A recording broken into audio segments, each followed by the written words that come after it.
आज India 1.4 billion population के साथ नंबर 1 आबादी वाला देश बन चुका है। लेकिन ये आबादी बढ़ना हमारी इकोनॉमी को कैसे इफेक्ट करेगा और कैसे प्रभाव डालेगा?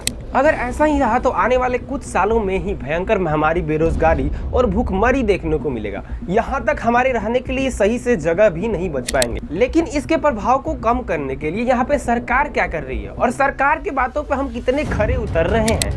India is very much one of the current cohorts that are entering reproductive life. साल जून के अंत तक भारत दुनिया में सबसे ज्यादा आबादी वाला देश बन जाएगा। India may now be the world's most populous country.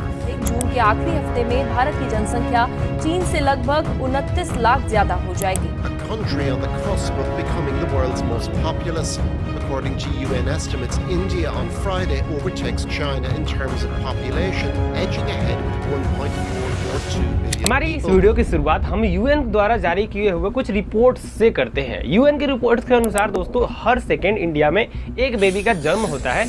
Her 2 second में एक आदमी देश को छोड़कर के दूसरे देश में चला जाता है और हर 3 सेकंड में एक व्यक्ति की यहाँ पे डेथ होती है। अगर यहाँ पे आप कंपेयर करोगे, डेथ रेट काफ़ी कम है यहाँ पे बर्थ रेट के मुकाबले। अगर यहाँ पे हम बात करें पर डे की तो 63,125 बच्चे के जन्म होते हैं पर डे। 25,649 लोगों की मृत्यु पर डे होती है। यहाँ पे कैसे भी कंपेयर करोगे तो डेथ रेट काफ़ी कम है यहाँ पे बर्थ रेट के मुकाबले। और इतना ज़्यादा कम होना डेथ रेट का यहाँ पे सरासर बताता है हमारे देश का पॉपुलेशन काफी तेजी से बढ़ने वाला है और बढ़ भी रहा है।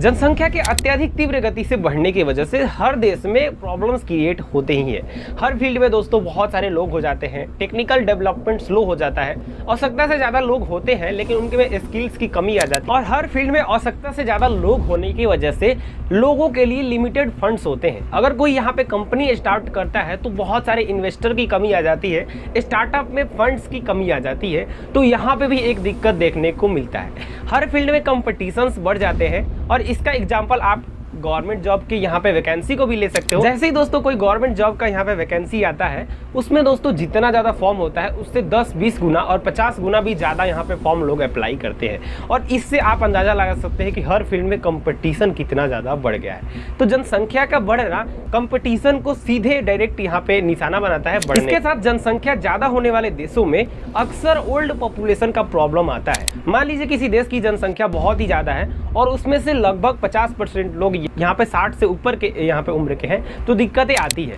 क्योंकि हेल्थ सेक्टर का मैक्सिमम यहाँ पे टाइम ओल्ड लोगों में यहाँ पे चला जाता है। जो यंग लोग होते हैं उनके लिए बहुत ही लिमिटेड टाइम्स बचते हैं। इसके साथ सरकार को यहाँ पे पेंशन वगैरह का भी व्यवस्था करवाना पड़ता है, तो इसमें सरकार का भी यहाँ पे कहीं ना कहीं नुकसान है।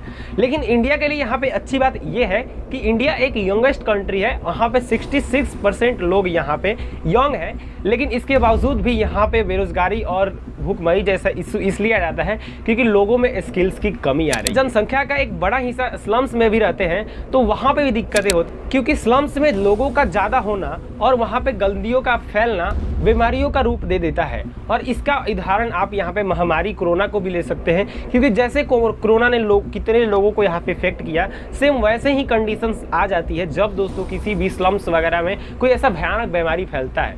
ऐसे बीमारियाँ अक्सर दोस्तों शहरों को भी निशाना बनाती हैं। साथ ही दोस्तों ऐसे बीमारियों का इलाज भी थोड़ा ढूंढना मुश्किल हो जाता है।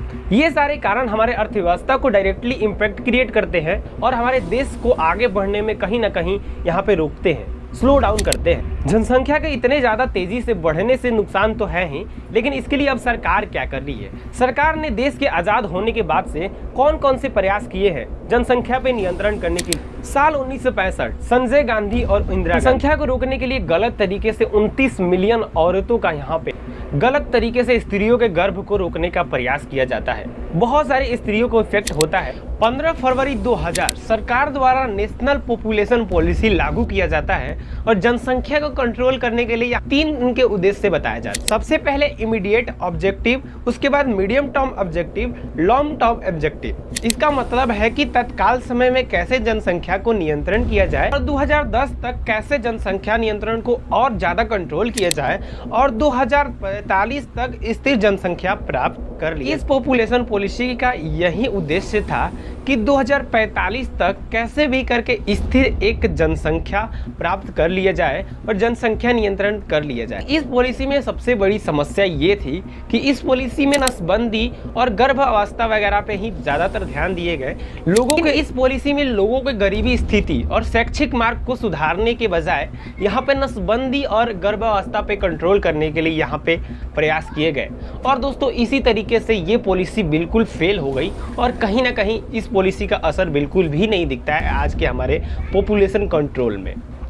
इस पॉलिसी के फेल होने के बाद 2019 में पॉपुलेशन रेगुलेशन बिल पास किया जाता है और इसका भी मुख्य उद्देश्य होता है कि सरकार कैसे भी करके दबाव डाले। इस बिल में 2 चाइल्ड पॉलिसी यहाँ पे लागू किया जाता है, यानी कि अगर किसी के पास 2 से ज़्यादा बच्चे हैं तो उनको सरकारी जो भी सरकारी लाभ मिलते हैं, राशन वगैरह मिलते हैं, उन सारे लाभ से यहाँ पे मुक्त कर दिया जाएगा, यानी कि वो सारे लाभ यहाँ पे नहीं मिलेगा। इसके साथ साथ और भी कोई गलत प्रयास भी किए जाते हैं जो दोस्तों बिल्कुल भी विफल कर देता है इस बिल को। इसके बाद दोस्तों अभी तक तो कोई कंट्रोल बिल यहाँ पे पास नहीं किए गए। अभी तक जितने भी बिल और पॉलिसी पास हुए हैं सिर्फ दोस्तों इन पॉलिसीज में बस नसबंदी और यहाँ पे प्रजनन कंट्रोल पे ही यहाँ पे ज़्यादातर ध्यान दिए गए हैं। लेकिन अगर यहाँ पे सरकार चाहती तो अपने पॉलिसी में चेंज करके ये भी कर सकती थी, लोगों को शिक्षित कर सकती थी, लोगों को जागरूक किया जा सकता था। इन सारी चीज़ों से दोस्तों हम प्रजनन स्तर को कम कर सकते हैं और अपने जनसंख्या बढ़ने को यहाँ पे कहीं ना कहीं कंट्रोल कर सकते हैं। कहीं ना कहीं मानसिक जानकारियाँ भी यहाँ पे निर्भर करती है कि हमारा जनसंख्या कितना बढ़ेगा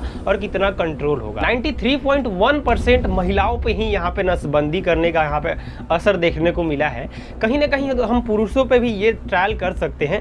हर बार यहाँ पे स्त्रियों का ही यहाँ पे शोषण करना कहीं ना कहीं गलत है, तो सरकार को इस पॉलिसी में भी कहीं ना कहीं यहाँ पे चेंजेस करने की ज़रूरत है। यहाँ पे जनसंख्या कंट्रोल के लिए सरकार ने भी बहुत सारी चीज़ें कदम उठाए, लेकिन डिपेंड करता है कि हम उस पर कितने ज़्यादा खरे उतर रहे हैं। वैसे अभी के टाइम पे दोस्तों 2 चाइल्ड पॉलिसी हर लोग एक्सेप्ट भी करने लगा है। धीरे धीरे हर चीज़ों को एक्सेप्ट लोग करते हैं। एक ही बार में कोई भी सख्त नियम को एक्सेप्ट नहीं कर लेता है। धीरे धीरे यहाँ पे अभी भारत में 2 चाइल्ड पॉलिसी का असर दिख रहा है और कहीं ना कहीं दोस्तों आगे चल के जनसंख्या पे हम भारतवासी कहीं ना कहीं नियंत्रण तो कर ही लेंगे। और आज के लिए बस इतना ही। वीडियो पसंद है तो वीडियो को लाइक एंड चैनल को सब्सक्राइब कर देना। चलिए मिलते हैं नेक्स्ट वीडियो में, तब तक